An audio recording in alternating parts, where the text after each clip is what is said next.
Hello guys, if you are a Sagittarius, Sun, Moon, or Rising, welcome. This is Tree Cat Tarot and I am Tree Cat. And today we're going to be taking a look at your tarot scope for the month of May. So our basic format is that I'm going to shuffle these oracle cards here for you. We're going to take a look at what those have to say, and then we're going to move over here to this tarot deck and see an overview of your month of May, as well as your love and relationships, career and finances, and health and spirituality. So let's go ahead and get started. I will be listing in the description box below the names of these decks and places that you can find them, as well as the page where you can book a personal reading with me if that is something you are interested in. If not, I'm just happy to have you here with me. Remember to like, comment, and subscribe if my video is helpful to you in any way.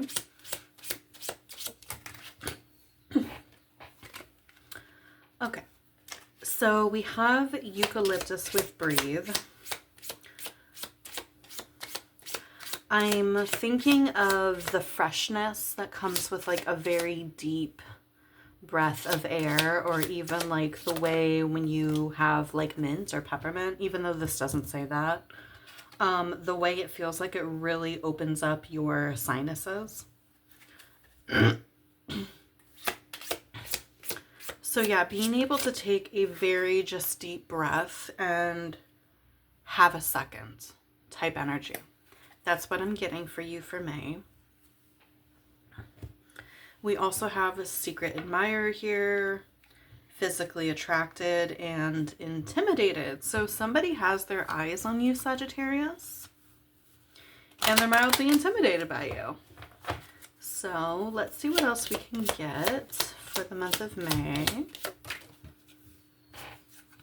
Okay, Finn wants to leave because he doesn't want to hear about all this mushy stuff. Fine, baby, go ahead.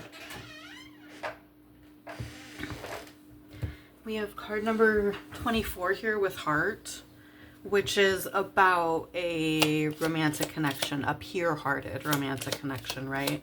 So yeah, this is definitely going to be a month of love for you. I'm very excited. I've had few reads this set that were just like good shit right off the start. Now, if you figure out who this person is and maybe you're not interested in them, you're obviously not obligated to take it. We also have card number 35, which is Anchor. So Anchor is about stability and the realization that we're going to have to sacrifice something in order to have what it is we want. This is from The Little Mermaid, so it is specific to a connection, or at least that's what this card has in mind. So knowing that you need to reach a point of stability, knowing that you need to sacrifice something. I'm really looking at this rock here, which has a face in it. This one in particular. It has a very stern looking face. I actually completely forgot that there's faces in these rocks until I looked at this one. I feel like maybe what you have to release could be attachment to self-limiting beliefs that have been bestowed upon you by a parental figure. So your overall month of May, we do have the 5 of Swords on the uphand. So there might be some disagreement here, some conflict, including some inner conflicts. And then we have the 4 of Swords in the reverse. And we have the 8 of Cups. So yeah, some conflict or inner conflict. And it spurs a sense of urgency, right? A sense of urgency. And there's something you're going to be walking away from, Sagittarius.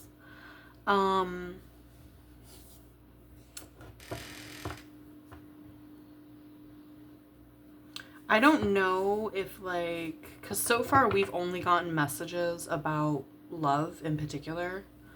And then with breath and anchor, again, that the feeling of stability. Maybe for some of you, like, you are so comfortable with like limiting beliefs and ways in which that you self-sabotage and keep yourself small, and you realize that you're going to have to give that up. And to anyone who's never like played small or had self-sabotaging behavior or anything like that, that sounds like a no-brainer, right? Like to just give up self-sabotaging behavior, but it's not always that simple. There is a comfort to keeping ourselves small. There is a comfort to having no expectations of ourselves, because then if we don't expect anything of ourselves, there is no risk of failure, and whatever shame is going to come up from that or emotions that we have to deal with. However, keeping ourselves small like that, that is a trauma response.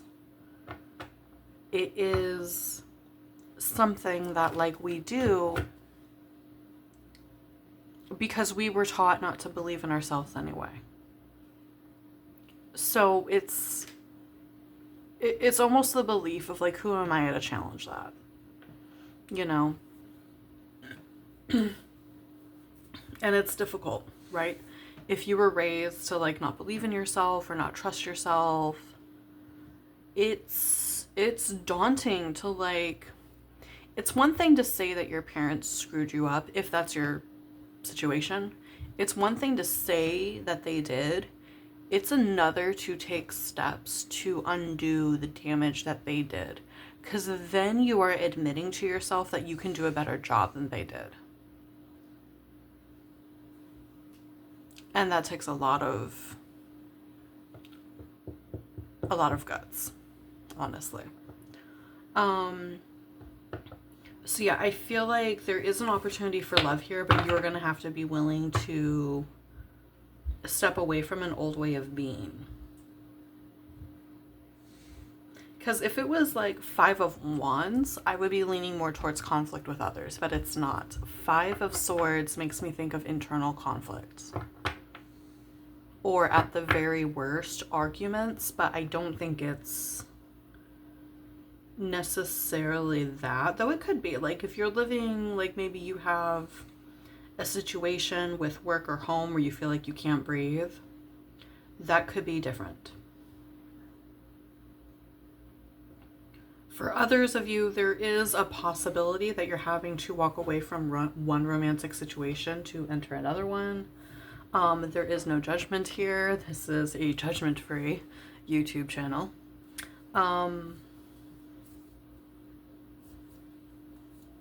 The human experience is a fucking ride.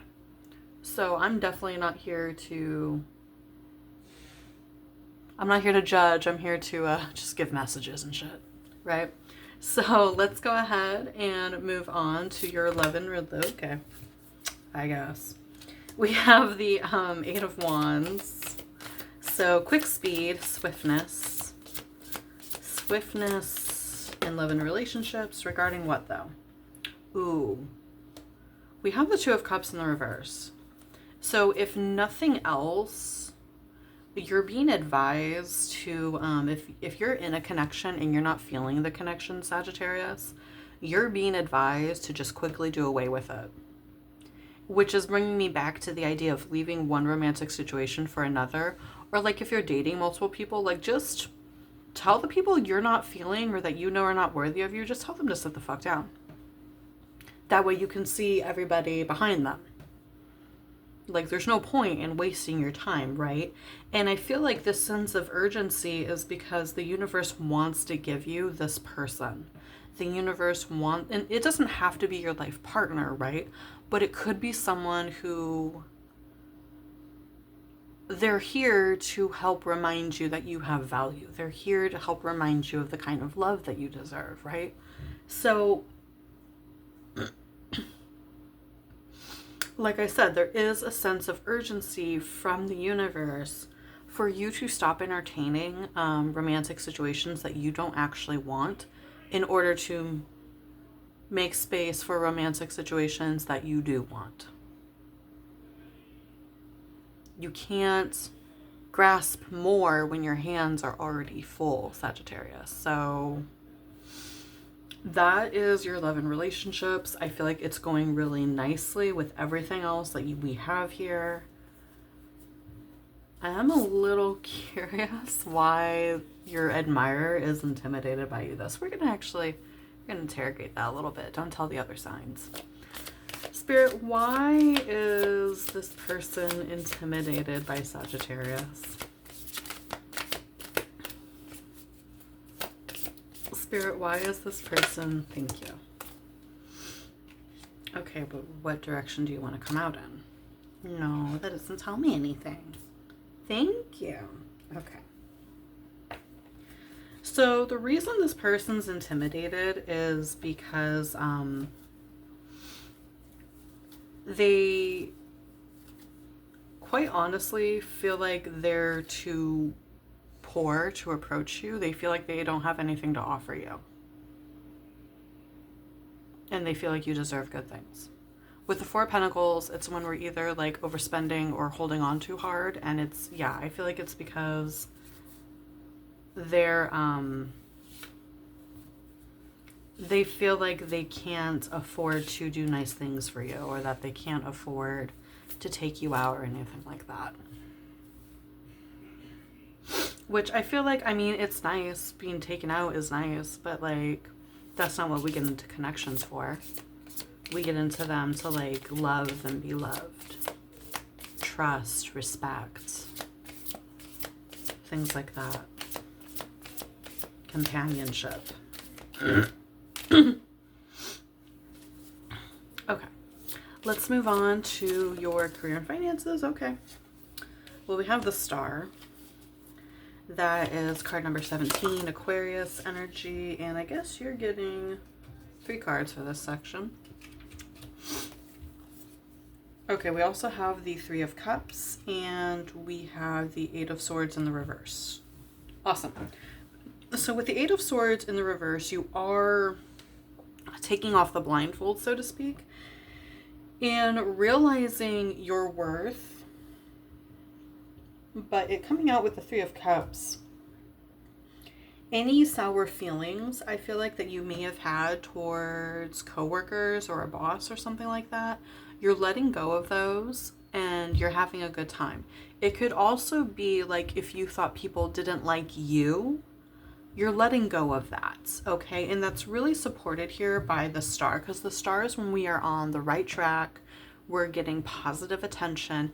It's hope, right? It's a very tangible sense of hope. So yeah, like I feel like more than anything else, it's you realizing that people don't dislike you. It's you realizing that people do like you. They have fun around you. They want to be around you, talk to you, work with you. You know, they want good things for you. And that's a great feeling, right? Like no one likes going to work at a place where they feel underappreciated or unliked.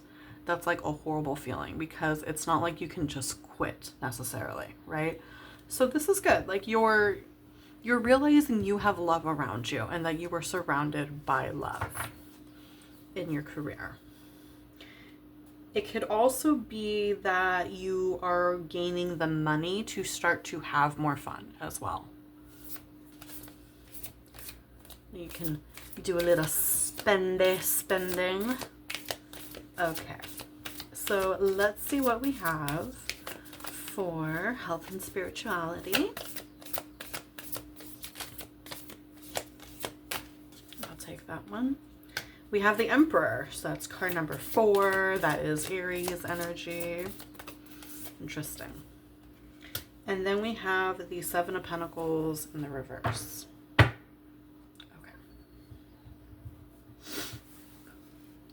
I feel like you're going to be dealing a lot with your masculine energy, Sagittarius. And here we don't talk about gender really, but we do talk about energy, right? Everyone has masculine and feminine energy. No matter how you identify, everyone has energy, and all the energy is a way of being and approaching the world, right? So masculine energy is our desire to do, to achieve. It is logic. It is order. It is structure. It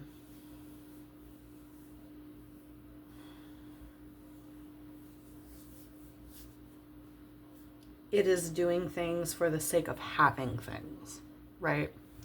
So you're going to be dealing more with your masculine energy, Sag, and with the Seven of Pentacles in the reverse here, it's going to be because you realize that you have a wounded masculine energy. And that's probably because you didn't have a good father figure. Okay? So you're going to be working on that this month, which, I mean, any healing we do just gets us a step closer to our potential, right?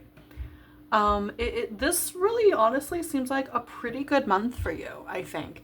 Also, healing your wounded masculine energy would be a great way to get yourself ready for a connection, because when our masculine energy is wounded, he thinks he needs to protect our feminine energy from anyone and everyone. And when you identify as a feminine and you seek a masculine, that becomes a really big problem, because you then have a really hard time trusting yourself or trusting him, the man, to be the man. You think you have to do it for him. And you think that you can't rest and relax and receive because you have this really strong guard up. And it's because your inner masculine is wounded and he thinks he needs to protect your inner feminine no matter what, to his dying breath. And it's not helping anybody. So yeah, this all makes a lot of sense together. And I love it when a reading comes together like that. So this is all I have for you, Sagittarius. Thank you for coming to your reading.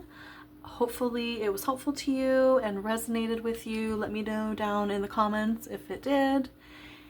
And go ahead and check out your other signs. Make sure to always look at your sun, moon, and rising so you can get a more complete look of what your upcoming month is going to have for you. If you only watch one sign, make it your rising sign, because that's going to be the most, in my experience, it's the most accurate.